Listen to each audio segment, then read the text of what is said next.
วิทยุแห่งประเทศไทยจังหวัดแพร่ 91 เมกะเฮิรตซ์ ให้ความรู้คู่ความสุขส้มช่วงนี้ฉันปวดหัวปวดตาจังเลยอ่ะน้ำตาก็ไหลงานก็เยอะมากต้องส่งงานด่วนด้วยฉันจะทำยังไงดีล่ะเนี่ยเพื่อนรักปัญหาแบบนี้ฉันเจอมาก่อนแต่พอไปตรวจวัดสายตาปัญหาก็หายไปทันทีนะจริงสิทำยังไงอะชมพู่เธอลองไปปรึกษาที่ The World of Opticon สิเขามีผู้เชี่ยวชาญด้านตรวจวัดสายตาจะมองใกล้มองไกลแว่นตาก็มีเลนส์เปลี่ยนสีได้ทุกรุ่นทุกแบบแว่นตากันแดดเขาก็มีนะโหงั้นดีเลยเธอต้องรีบพาฉันไปแล้วล่ะ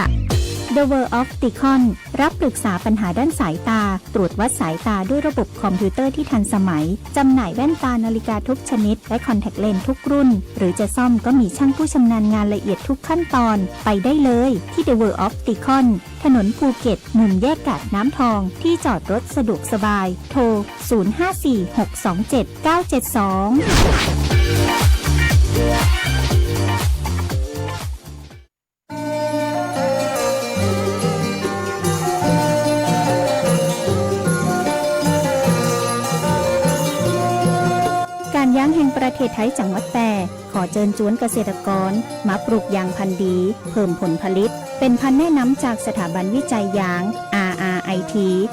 251 กับ RRIT 3904 ยางพันธุ์ดี RRIT 251 เปลือกหนาปานกลางต้านทานโรคได้ดีทรงผุ่มใหญ่เหมาะกับปื้นตีราบระยะการปลูกบ่ควรต่ำกว่า 3x5 เมตรส่วนยางพันธุ์ดี RRIT 3904 ใหญ่เร็วผลผลิตสูงต้านทานโรคเยี่ยมเหมาะที่จะปลูกในตีลาดชั้นเกษตรกรตีสนใจสามารถสอบถามเพิ่มเติมได้ตีการยางแห่งประเทศไทยจังหวัดแพร่โทร 054-069-605 มาติดต่อเลยนะเจ้า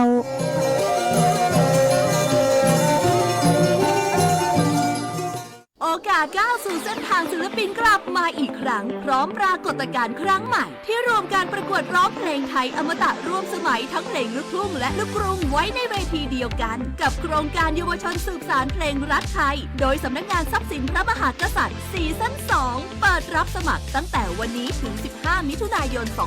2568 ชิงถ้วยพระราชทานและรางวัลกว่า100,000 บาทติดตามข้อมูลเพิ่มเติมได้ทาง Facebook เยาวชนสืบสานรักเพลงไทย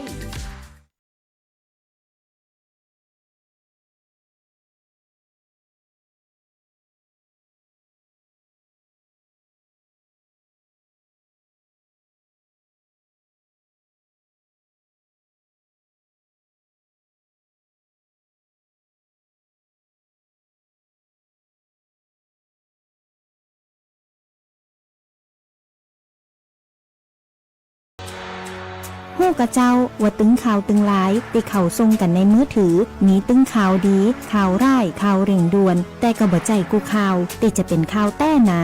ก่อนติจะแชร์หรือว่าจะเจือข่าวอะหยังให้หยุดพอกำก่อนแล้วก็พอทีว่าเป็นข่าวแต้ก็ว่าข่าวปลอมข่าวที่ได้หันต้องตรวจสอบตีม้าของข่าวอ่านข่าวให้ครบกูบรรทัดพอวันเวลาของข่าวให้ชัดเจนข่าวนี่เกิดขึ้นมาได้เป็นข่าวเก่าก็ว่าเป็นข่าวใหม่เพื่อหาข้อมูลเพิ่มเติมจากหน่วยงานราชการหรือหน่วยงานที่เชื่อถือได้สำหรับการเผยแพร่ข่าวปลอมบ่ว่าจะตั้งใจหรือบ่ได้ตั้งใจก็มีโทษตามกฎหมายมีโทษตามพรบคอมพิวเตอร์ตึงปรับตึงจำคุกเลยก่อนจะแชร์ข่าวอะหยังให้ตรวจสอบให้ชัดเจนก่อนเด้อเจ้าบ่ดีปล่อยให้ความบ่ฮู้ยะให้เฮากลายเป็นผู้กระทำความผิด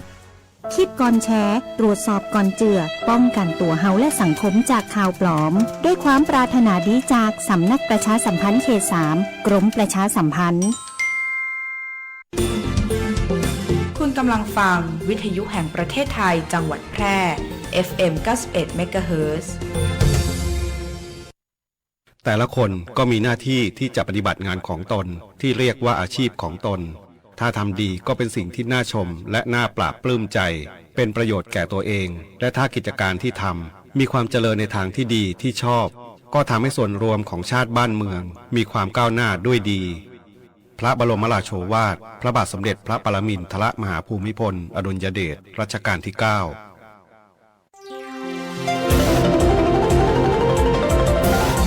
วิทยุแห่งประเทศไทย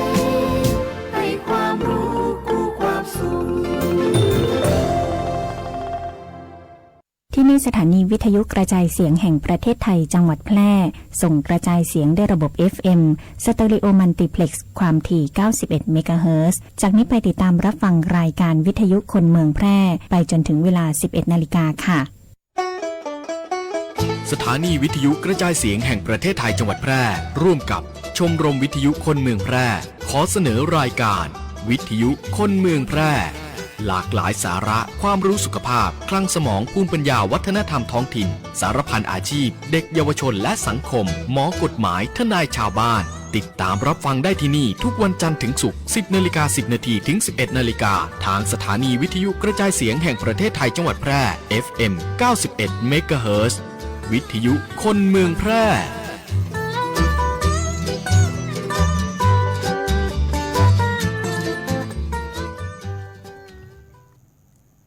สวัสดีเจ้าคุณผู้ชมคุณผู้ฟังที่เคารพรักทุกท่านนะเจ้า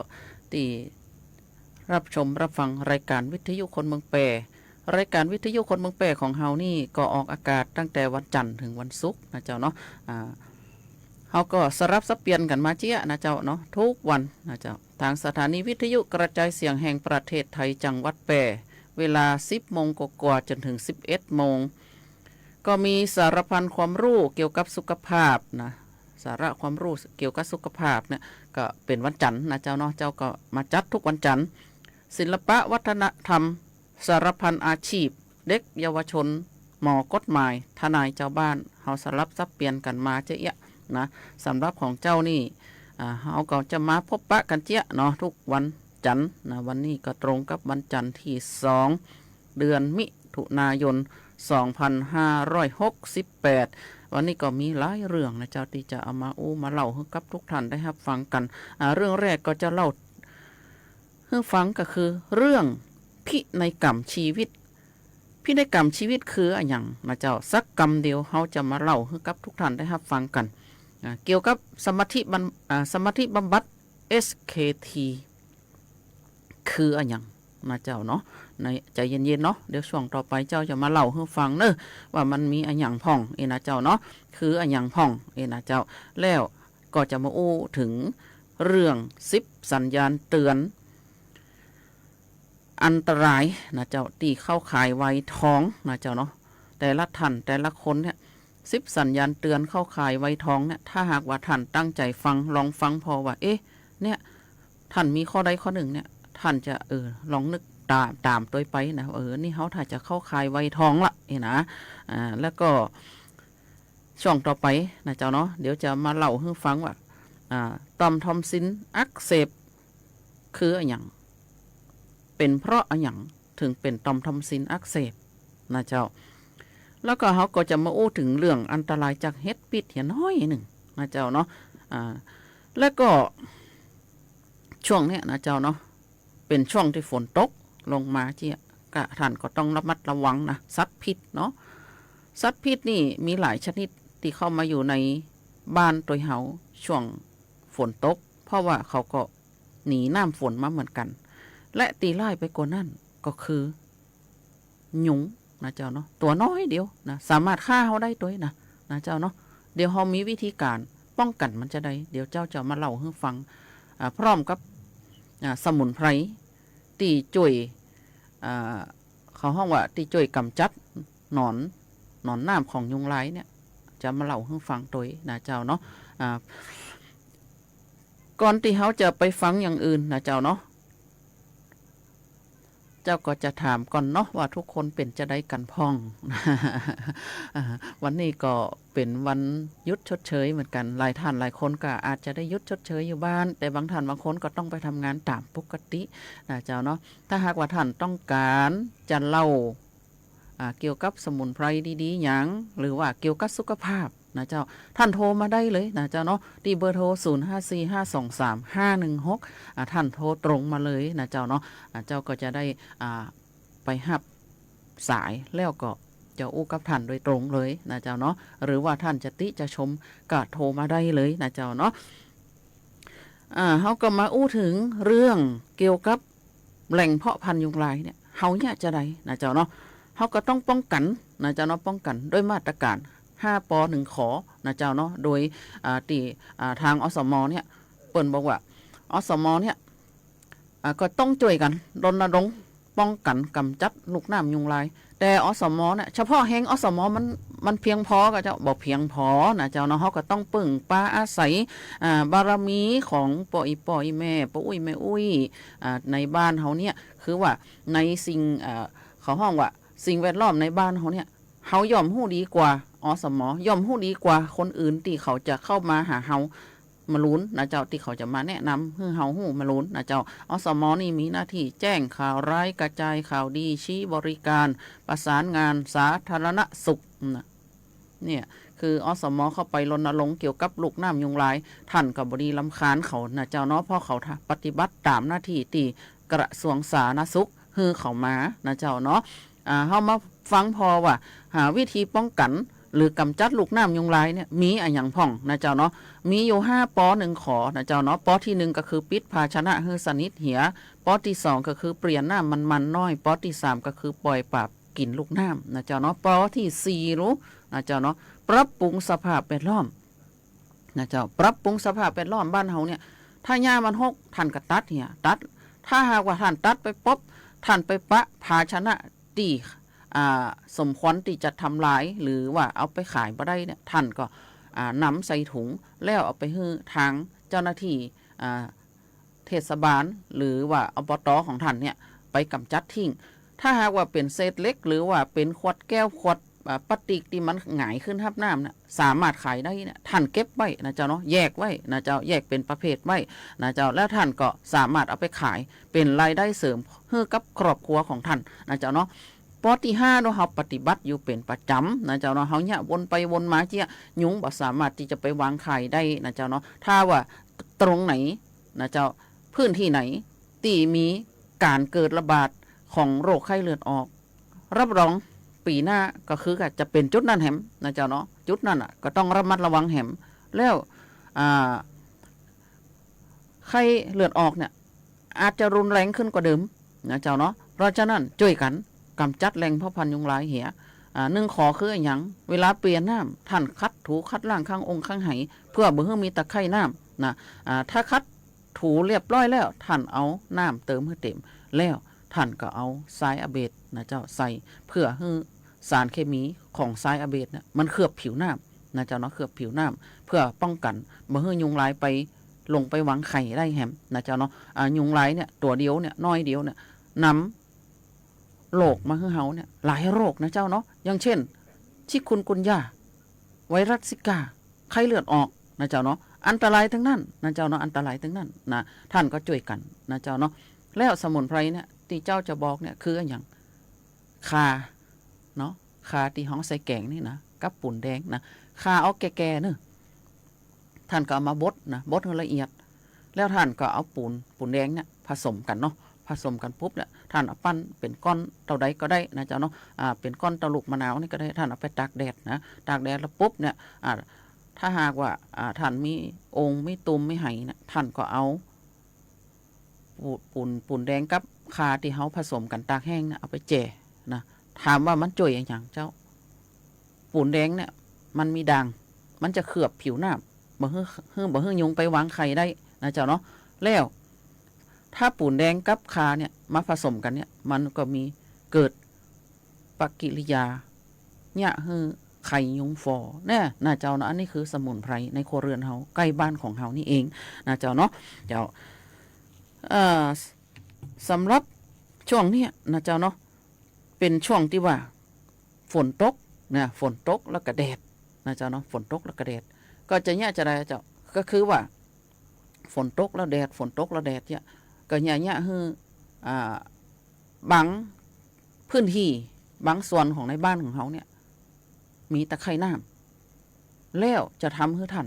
ลื่นล่มนะเจ้าเนาะการลื่นล่มเนี่ยบางครั้งบางทีเขาอาจจะเป็นผู้พิการตลอดชีวิตเลยก็ได้แต่ถ้าบางทีเนี่ยก็อาจจะบาดเจ็บเล็กน้อยโดยเฉพาะ สตรีที่เป็นผู้สูงอายุ หรือว่าสตรีที่กระดูกบ่แข็งแรงนะเจ้าเนาะท่านใดเนี่ยนะที่ชอบไปดื่มเนาะดื่มเครื่องดื่มแอลกอฮอล์เนี่ยจะแย่ให้สะโพกของท่านบางนะสะโพกท่านบางปุ๊บเนี่ยท่านลื่นล้มปุ๊บเนี่ยกระดูกสะโพกของท่านมีโอกาสหักได้นักกว่าผู้ที่บ่ดื่มนะเจ้าเนาะเพราะฉะนั้นบ่ควรจะดื่มละนะเจ้าเนาะถ้าหากว่าใครดื่มอยู่ก็ลดได้ก็ลดไปพ่องนะเจ้าเนาะเพื่อสุขภาพของตัวท่านเองการที่ท่านดื่มเนี่ยนะเจ้าเนี่ยให้ร่างกายของท่านอ่อนแอนะเจ้าท่านจะติดเชื้อโรคได้หลายอย่างติดโรคได้เยอะนะเจ้าเนาะโดยเฉพาะช่วงนี้โควิดกำลังระบาดท่านไปไหนไปอยู่ในสถานที่แออัดท่านก็ควรจะสวมแมสเหียเนอร์นะเจ้าเนาะสวมแมสเหียเพราะว่าอาการไข้หวัดใหญ่กับโรคโควิดเนี่ยมันใกล้เคียงกันมากเลยนะเจ้าเนาะช่วงนี้ก็เขาบอกว่าช่วงนี้กำลังจะระบาดอย่างรุนแรงนะเจ้าเนาะเจ้าเขาก็มาอู้ถึงเรื่องพินัยกรรมชีวิตพินัยกรรมชีวิตนี่คืออย่างพินัยกรรมชีวิตเนี่ยก่อนป่วยนักนะเจ้าเนาะก็คือตอนที่ท่านยังมีสติสัมปชัญญะอยู่เนี่ยก็โดยเฉพาะวาระสุดท้ายเนาะของชีวิตเนี่ยผู้ป่วยส่วนใหญ่เนี่ยจะอยู่ในสภาพที่บ่รู้สึกตัวนะเจ้าเนาะก่อนจะตัดสินใจรักษาพยาบาลจะขึ้นอยู่กับญาติและก็หมอนะเจ้าเนาะเพราะว่าท่านตัดสินใจบ่ได้ละท่านป่วยนักละซึ่งอาจจะมีส่วนก็อาจจะมีส่วนตรงกันข้ามเนาะส่วนทางกับความต้องการของท่านนะเจ้าเนาะคือผู้เขียนหนังสือก่อนที่จะป่วยเนี่ยก็คือเขียนตอนที่ท่านยังมีสติสัมปชัญญะดีๆอยู่แล้วก็ถ่ายเอกสารไว้3 ฉบับนะเจ้าเนาะเอาให้แพทย์เก็บไว้1 ฉบับนะเจ้าเนาะแล้วอีก1 ฉบับก็ติดตัวของท่านเองแล้วอีกฉบับหนึ่งนะท่านก็เอาไปให้ญาติหรือใครคนใดคนหนึ่งเก็บไว้ตีท่านไว้วางใจนะเจ้าเนาะท่านเขียนบอกว่าท่านมีสิทธิ์ปฏิเสธในทางการรักษาทางการแพทย์การปฏิเสธรักษาทางการแพทย์เนี่ยท่านจะไปคิดว่าแพทย์หรือหมอจะบ่มาดูแลท่านนะเจ้าเนาะคือท่านบ่อยากจะไปรักษาทางการแพทย์ที่อยู่โรงพยาบาลท่านจะอยากจะมารักษาแบบประคับประคองอยู่ที่บ้านนะเจ้าเนาะถ้าหากว่ารักษาแบบทางการแพทย์อยู่ที่โรงพยาบาลเนี่ยแน่นอนเจ้าเนาะสายระยางมาแน่เจาะนู่นเจาะนี่มาแน่นะเจ้าเนาะแล้วขาท่านก็อยู่ด้วยความเบื่อหน่ายกายเนาะใครอยู่โรงพยาบาลคนนั้นกายนะเจ้าเนาะกายแน่นอนนะนึกถึงสภาพว่าคนไหนเจ็บป่วยเนาะไปอยู่โรงพยาบาล2 คืน 3 คืนกายมาอยู่บ้านเนี่ยโอ้ยชดชื่นนะเจ้าเนาะแล้วสมมติว่าท่านปฏิเสธรักษาทางการแพทย์น่ะ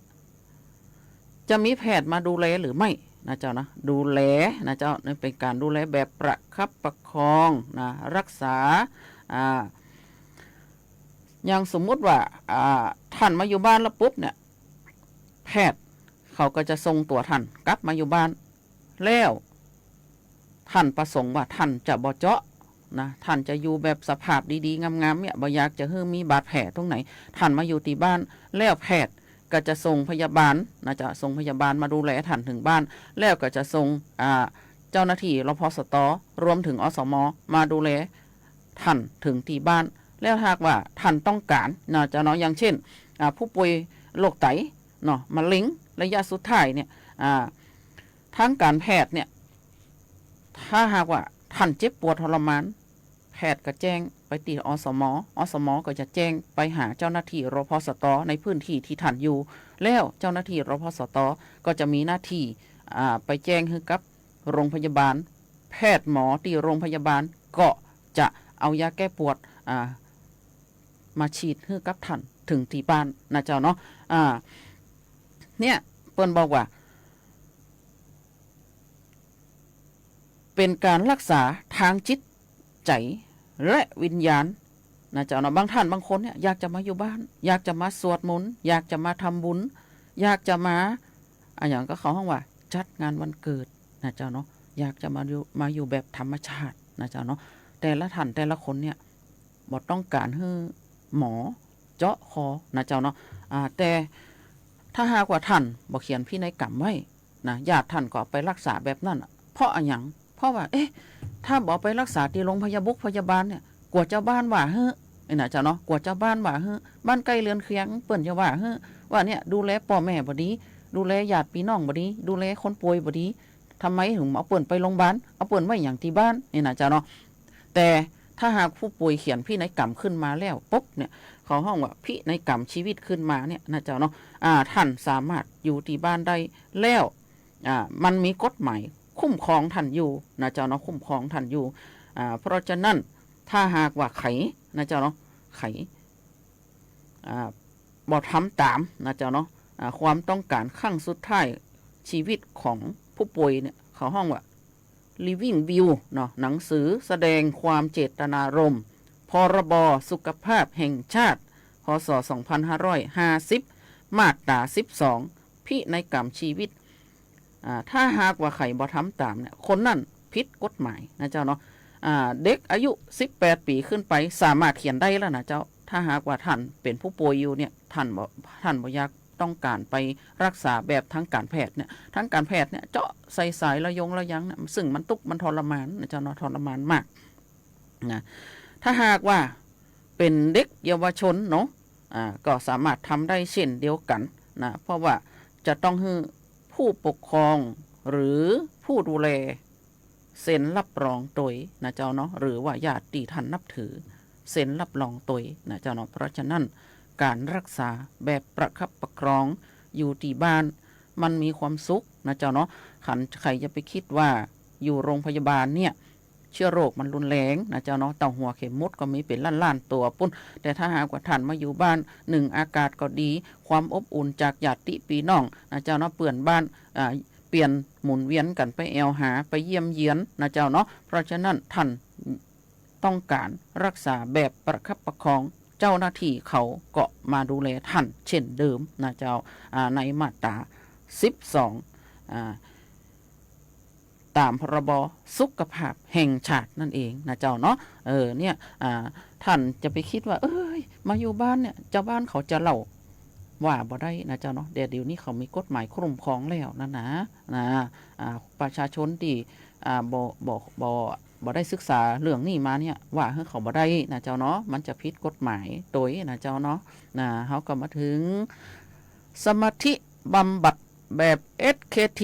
นะเจ้าเนาะมันคืออันหยังนะเจ้าเนาะสมาธิบำบัด SKT เนี่ยเป็นนวัตกรรมความคิดที่ถูกพัฒนาขึ้นมาใจกับรัฐ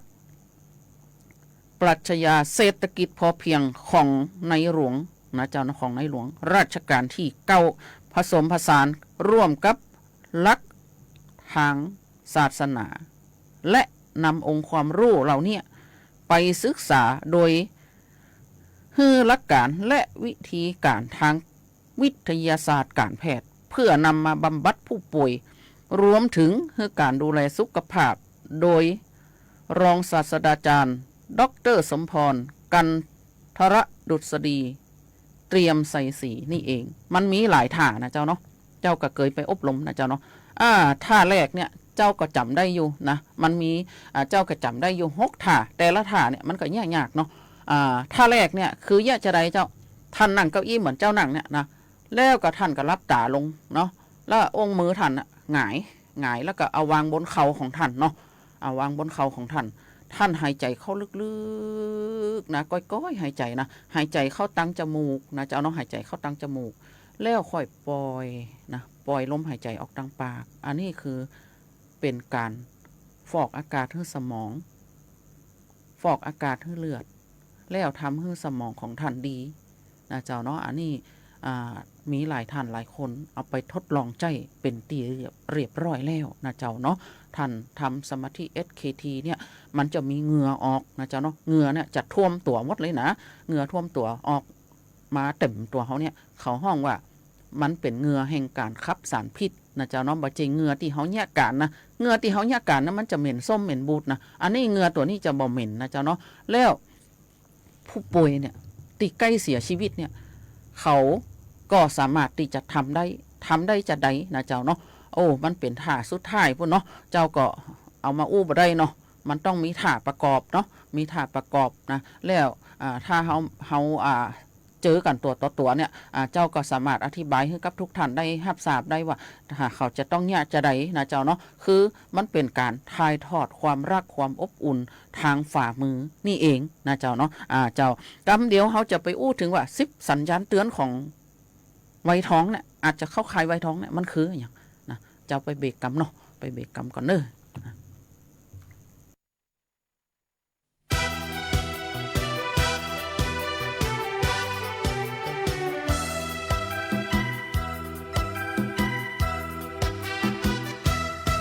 ไก่เต็มเล้าเข้าเต็มลองกินเสียงตีกินมาเสียงอันนั้นก็คือกินแหนงลุงตาบักก็เฮียนหนังสือเป็นปีเข้าเล่าตื้อกลายเป็นขอทองแดงเลยไปเฮียนหนังสือภาคคำเฮียนบวกลบคูณหารหมอกตะวันลงแรง อันน้องออดจ๋าเหล้าขาวชามโก้งแม่คงชามก๊อกจอก1 แกนผสมกันมาเลยนะจ๊ะ ลุงตาค่ะไม่มาตั้งหลายวันรู้มากคิดถึง จริงหรือเปล่า จริงสิคะเป็นนักศึกษาแล้วยังกินเหล้ากินยาอยู่เหรอคะเนี่ย เฮ้ยมันแบบเป็นลก แปลลกแปลว่าอะไรคะลุงตาช่วยบอกหน่อยได้มา ฉละแอปอปลาลอลิงกอไก่ นั่นคือเป็นลก เอ้าเปิ้นบ้าไม่แปลกลุงตา เฮ้ยอันเดียวกันนะถูไปหน่อยปะจำผมอีก ลุงตาแปลลก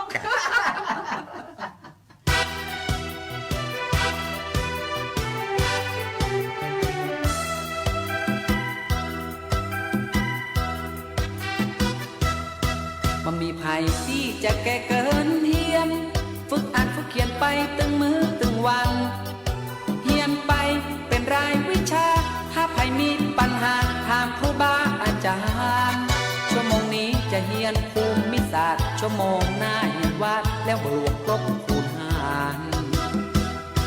ครูอยากจะถามนักศึกษานะคะว่าบริเวณสามเหลี่ยมทองคำเนี่ยอยู่ในเขตอำเภออะไรคะนายแดงตอบครูสิคะอยู่อำเภอเชียงแสนครับเก่งมากแล้วอำเภอเชียงแสนเนี่ยอยู่ในเขตจังหวัดอะไรคะไหนสีจันตอบครูสิคะจังหวัดเชียงรายค่ะเก่งมากต่อไปนะคะครูอยากจะถามว่าระหว่างประเทศไทยกับประเทศลาวเนี่ยมีแม่น้ำอะไรขวางกั้นอยู่คะไหนลุงตาตอบครูสิคะไม่อยากตอบครับ ทำไมล่ะคะทำไมไม่อยากตอบหรือว่าตอบไม่ได้มันไม่อยากตอบเถอะครับงั้นนายจำลองตอบครูมาสิคะว่าประเทศไทยกับประเทศลาวมีแม่น้ำอะไรกั้นอยู่แม่คงครับอ้าวลุงตาไม่สบายแล้วไงคะไม่ใช่ครับยังเงินจื่อแม่คงมันโจนใครหักมันมาช่างดีเถอะครับ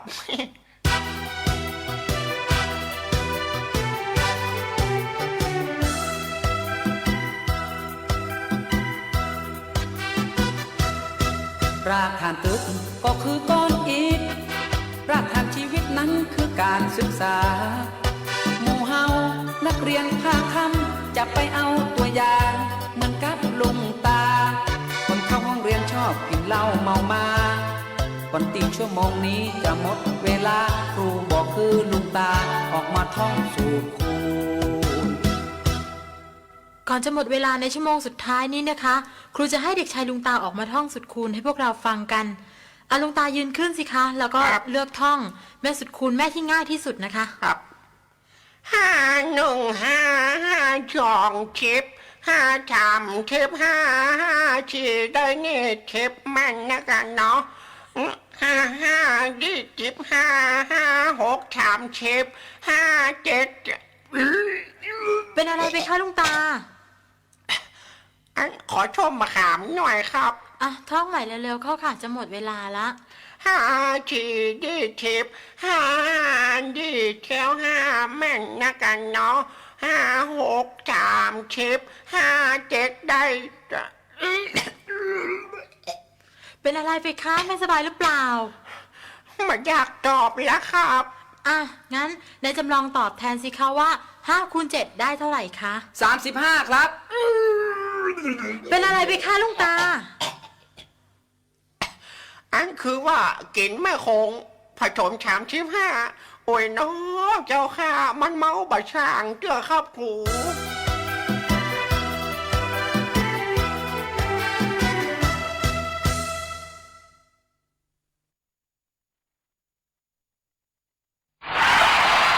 ปัญหาเคลมประกันไม่ได้กรมธรรม์ยังไม่คุ้มครองปัญหาเคลมไม่ได้ผู้ขายประกันไม่นำเงินส่งเข้าบริษัทประกันภัยปัญหาเคลมไม่ได้บริษัทประกันภัยปฏิเสธการจ่ายค่าประกัน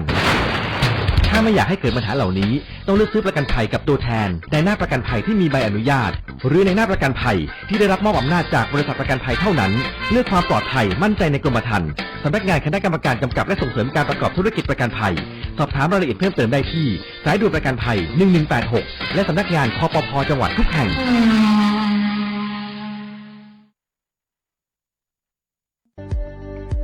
โรคซึมเศร้าเกิดจากความผิดปกติของสมองในส่วนที่มีผลกระทบต่อความคิดอารมณ์ความรู้สึกพฤติกรรมรวมถึงสุขภาพทางกายแต่คนส่วนใหญ่มักจะนึกถึงแค่เพียงอาการหรือสภาพจิตใจที่เปลี่ยนไป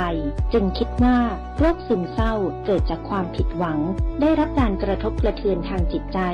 ในความเป็นจริงแล้วโรคซึมเศร้าเป็นโรคที่เกิดจากความไม่สมดุลของสารสื่อประสาทจำเป็นที่จะต้องได้รับการรักษาจากจิตแพทย์และต้องบำบัดอย่างถูกวิธีหรืออาจจะต้องใช้ยาในการรักษาร่วมด้วยลองสังเกตตนเองและคนรอบข้างสักนิดว่าเข้าข่ายเป็นโรคซึมเศร้าหรือไม่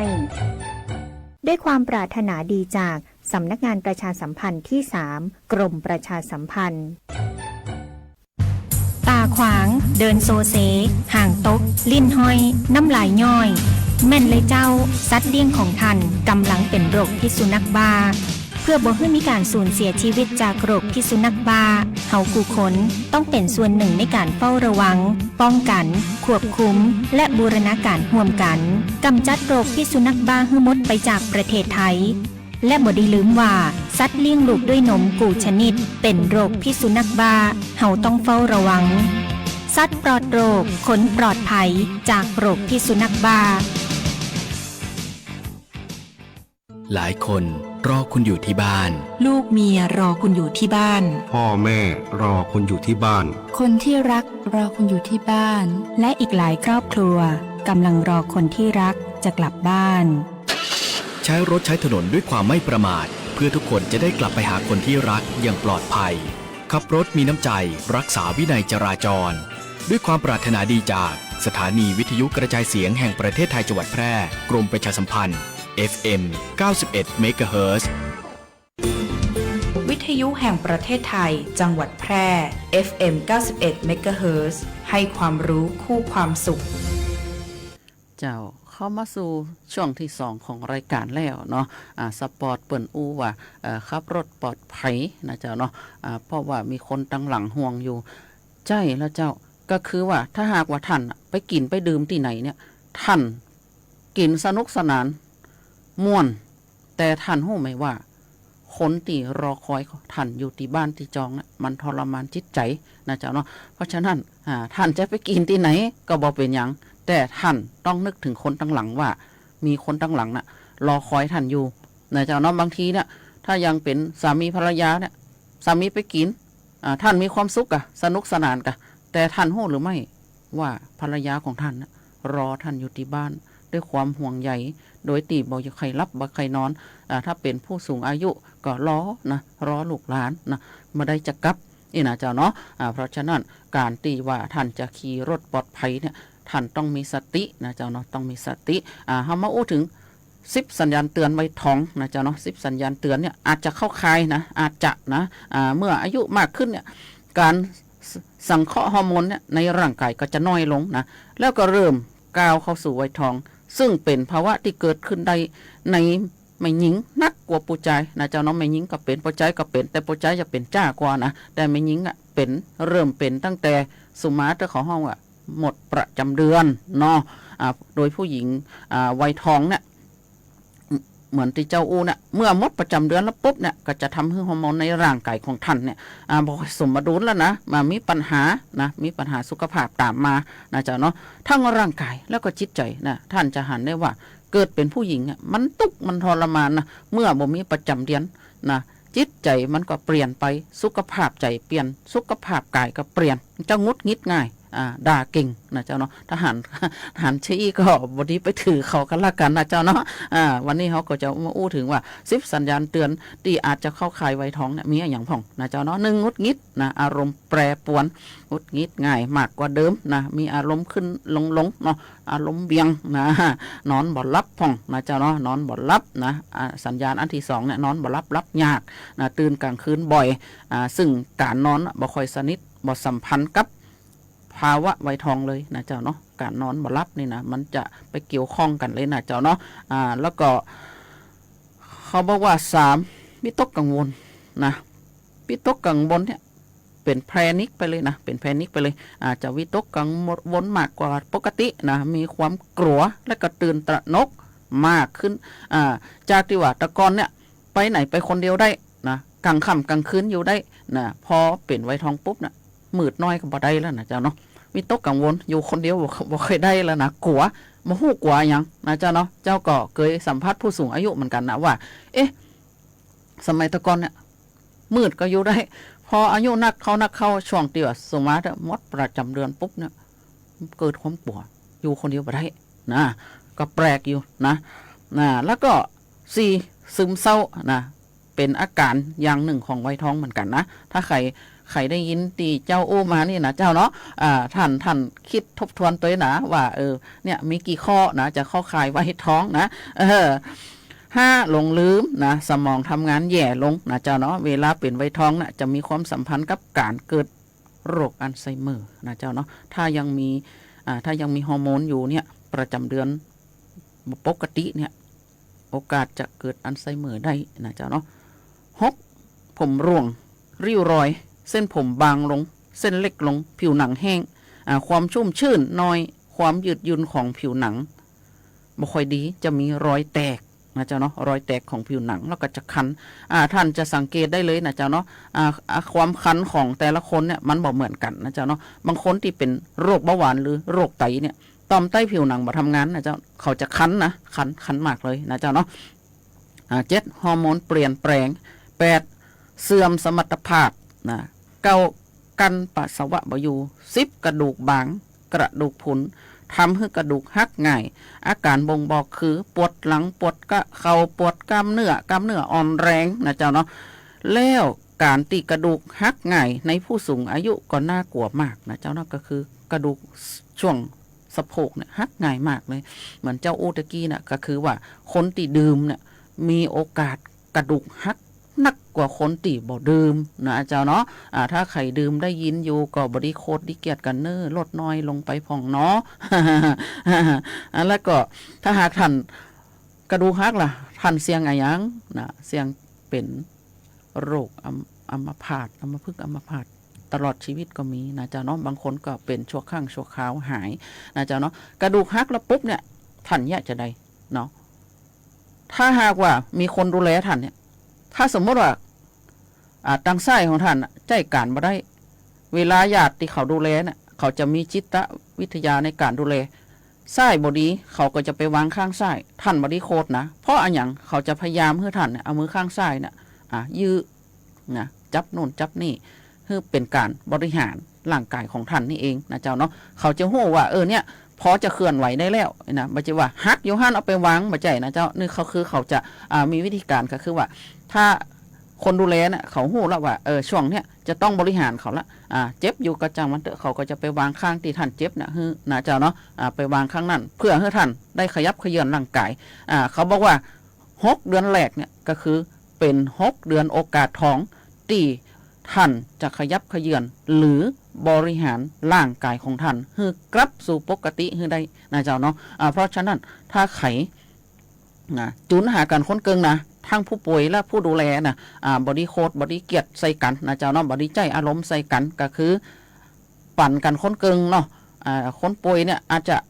เบื่อลำคาญงดงิดนะเจ้าเนาะท่านก็ปล่อยวางมันนั่งสมาธิผ่องนะเจ้าเนาะถ้าหากท่านบ่นั่งสมาธิเนี่ยจิตใจท่านน่ะคิดได้ว่ากูจะต้องทำกูจะต้องชนะอันนี้คือบ่ได้นะเจ้าเนาะอย่างผู้ดูแลเนี่ยก็ต้องเอื้ออาทรซึ่งกันและกันจะไปโคดไปเกลียดกันนะเจ้าเนาะโคดได้มันก็บ่หายเนาะ เพราะฉะนั้นก็เพลาๆน้องบอกนะเนาะเฮาเฮ็ดนี่เฮาอู้กันตะวาเฮาอู้ในรายการเสียงจากอปมชไปละอันนี้เฮาก็จะอู้ถึงเรื่องสัญญาณเตือนตอมทอมสินนะจ๊ะเนาะเฮ็ดพิษนี่ตะวาเฮาอู้ในรายการเสียงจากอปมชพร้อมกับคุณพัฒนันท์กันกาเนาะว่าเฮ็ดพิษเนี่ยเป็นจะได้นะเจ้าเนาะเฮ็ดพิษเนี่ยดูได้ง่ายมากนะเจ้าเนาะท่านต้องไปดูสัตว์เนาะสัตว์กินได้คนก็กินได้นะเจ้าเนาะสัตว์กินได้คนกินได้ทุกอย่างทุกชนิดนะเจ้าเนาะเพราะฉะนั้นถ้าหากว่าไข่ขึ้นไปหาเฮ็ดนะเนี่ยท่านก็ต้องระมัดระวังนะระมัดระวังการลื่นล้มตกดอยเนาะเอามาอู้ถึงสัญญาณเตือนต่อมทอมซินนะเจ้าเนาะต่อมทอมซินอักเสบเนี่ยมีอาการที่พบบ่อยทั้งในละอ่อนแล้วกับผู้ใหญ่ซึ่งหากมีอาการอักเสบบ่อยๆเนี่ยเป็นเรื้อรังจนถึงรุนแรงเนี่ยดังนั้นจึงบอกควรมองข้ามหากมีอาการเจ็บคอบ่อยๆนั่นอาจจะเป็นสัญญาณเตือนของโรคต่อมทอมซินอักเสบนะต่อมทอมซินอักเสบนี่คืออะไรอย่างนะเจ้าเนาะก็ต่อมทอมซินเนี่ยเป็นต่อมน้ำเหลืองนะมันมี2ข้างนะคู่กันนี่นะปื้นลิ้นเขาเนี่ยนะขนลิ้นเขาเนี่ยน้ำคอเนี่ยซ้ายขวาเนี่ยนะเจ้าเนาะที่อยู่ใกล้ๆขนลิ้นนี่นะมีหน้าที่หลักในการจับแล้วก็ทำลายเชื้อโรคที่เข้าสู่ร่างกายของเขาผ่านทางเดินอาหารนี่เองนะเจ้าเนาะและสร้างภูมิคุ้มกันแล้วก็ช่วยสร้างภูมิคุ้มกันในร่างกายเขาให้ดีขึ้นนะเจ้าเนาะต่อมทอมซินเนี่ยโรคต่อมทอมซินอักเสบเนี่ยส่วนใหญ่เกิดมาจากไวรัสและก็การติดเชื้อแบคทีเรียนะอาการต่อมทอมซินอักเสบสังเกตได้ง่ายหรือสัญญาณเตือนของโรคที่พบต่อมทอมซินอักเสบในผู้ป่วยเนี่ยนะเจ้าเนาะก็จะคือต่อมทอมซินเนี่ยจะบวมนะกลางเนี่ยจะบวมเลยนะเจ้าเนาะต่อม2 แกนเนี่ยมันจะบวมแล้วก็มีแดงขึ้นนะแดงขึ้นแล้วกดก็เจ็บนะเจ้าเนาะแต่ก่อนเขาห้องว่าคนเฒ่ามาก่อนเนี่ยคนตะก้อนเนี่ยเนาะสมัยก่อนที่ว่าวงการแพทย์ยังเข้าบ่ถึงที่ยังบ่ค่อยเจริญเตี่ยเนี่ยเปิ้นห้องมา5 วอกเนาะ2 อันนี่นะคอแดงขึ้นอย่างนี้นะคนเฒ่ามาเก่าเนี่ยเปิ้นจะเอาปูนกับปูเนาะเป่าแล้วก็มาแมะเนี่ยนะแต่ก็แปลกดีนะมันก็หายนะเจ้าเนาะแต่สมัยบ่เดียวนี่คงบ่หายละเนาะเพราะว่าเชื้อโรคมันพัฒนารุนแรงขึ้นนะเจ้าเนาะปวดศีรษะมีไข้หนาวสั่นเสียงแหบหรือเสียงเปลี่ยนหรือจากภาวะต่อมทอมซินโตจะมีกลิ่นเหม็นนะกลิ่นปากเขาเนี่ยจะเหม็นนะเจ้าเนาะคำได้ต่อมทอมซินน้ำเหลืองตรงเนี้ยที่เจ้าอู้ตะกี้นะมันปวดเล่าขึ้นไปถึงหูนะอาการก็จะมีอาการอาเจียนหลังจากรับประทานอาหารอันนี้คือเป็นความจริงนะเจ้าเนาะดูแลจะได้นะเจ้าเนาะดูแลก็เมื่อเขาเป็นทอมซินแล้วควรดูแลตัวเอง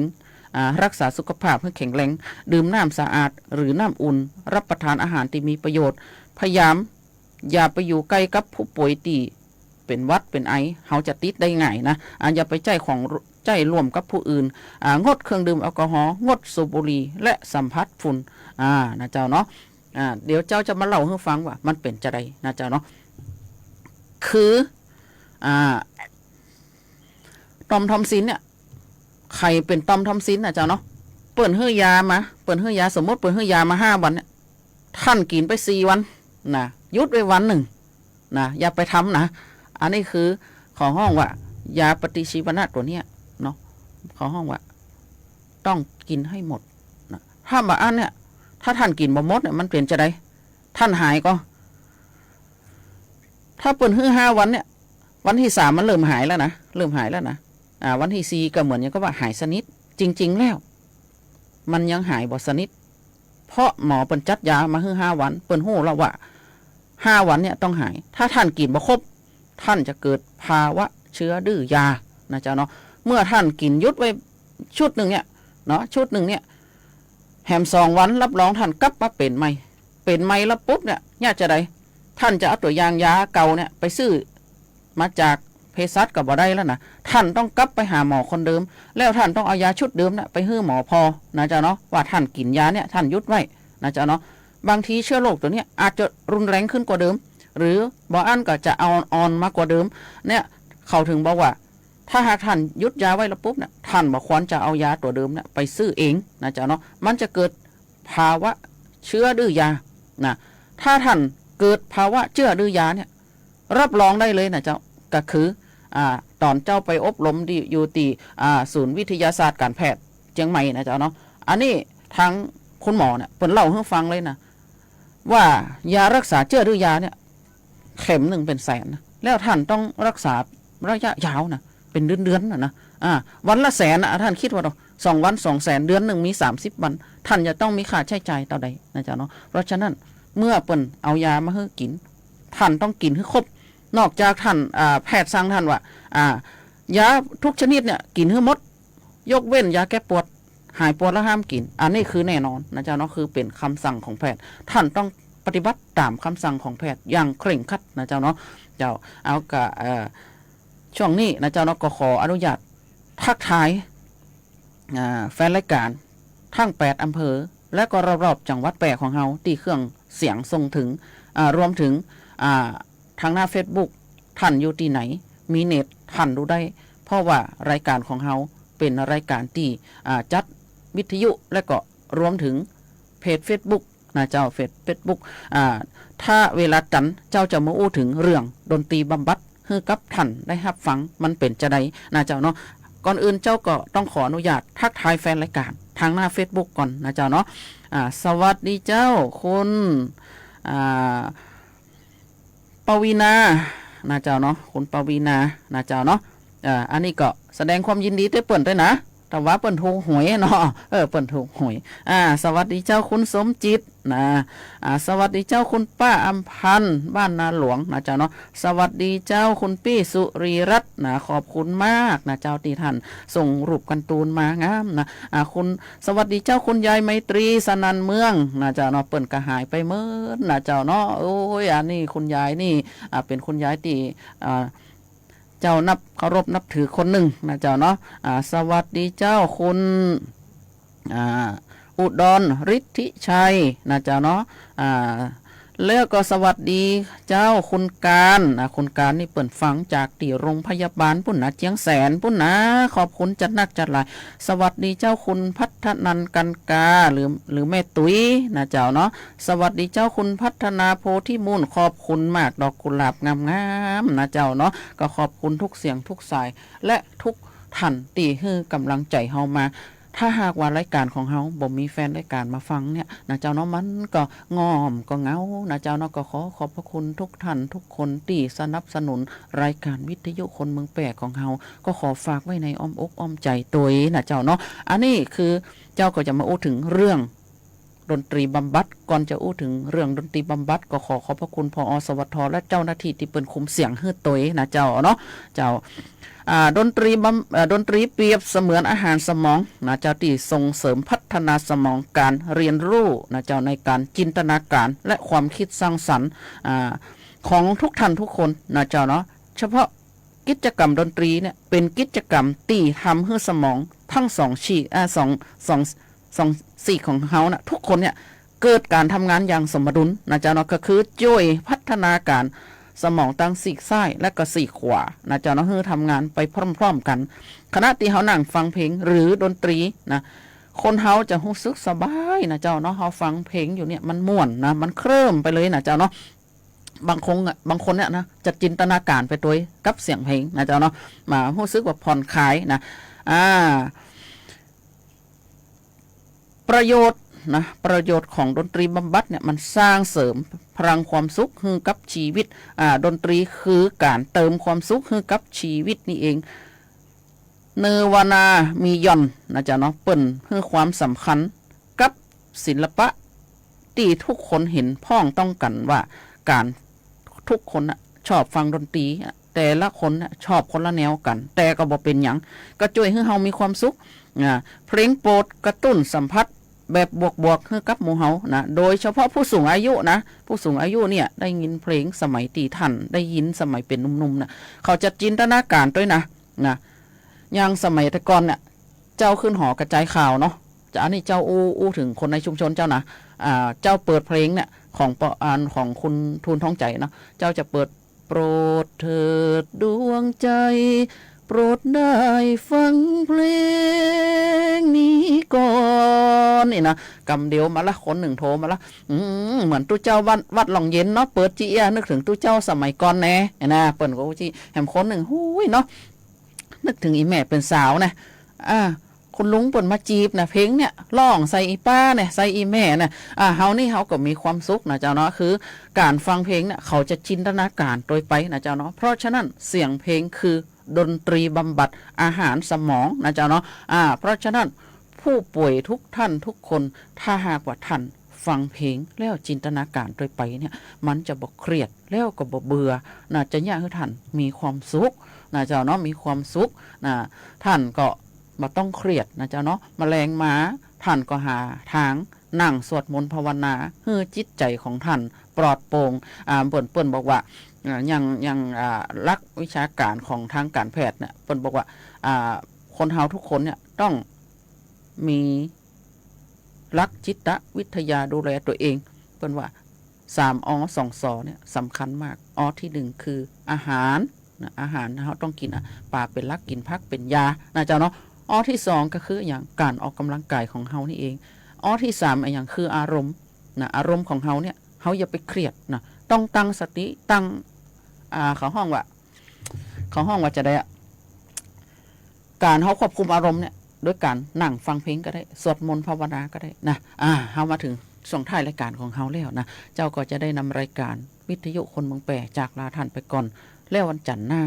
เจ้าก็จะมาพบปะกับทุกท่านแห่งใหม่แล้วเจ้าก็ติดไว้แห่งหลายอย่างอยู่นะเจ้าเนาะตีบ่ได้อู้ได้เล่านะเจ้าเนาะจะวันจันทร์หน้าเนี่ยเจ้าจะมาอู้ถึงโรคเมริออยโดริสนะมันเป็นจะได้นะเจ้าเนาะวันนี้ข้าเจ้ามายุรีเครือใจก็ขอกล่าวคำว่าสวัสดีเจ้า รายการวิทยุคนเมืองแพร่หลากหลายสาระความรู้สุขภาพคลังสมองภูมิปัญญาวัฒนธรรมท้องถิ่นสารพันอาชีพเด็กเยาวชนและสังคมหมอกฎหมายทนายชาวบ้านติดตามรับฟังได้ที่นี่ทุกวันจันทร์ถึงศุกร์ 10:10 นถึง 11:00 นทางสถานีวิทยุกระจายเสียงแห่งประเทศไทยจังหวัดแพร่ FM 90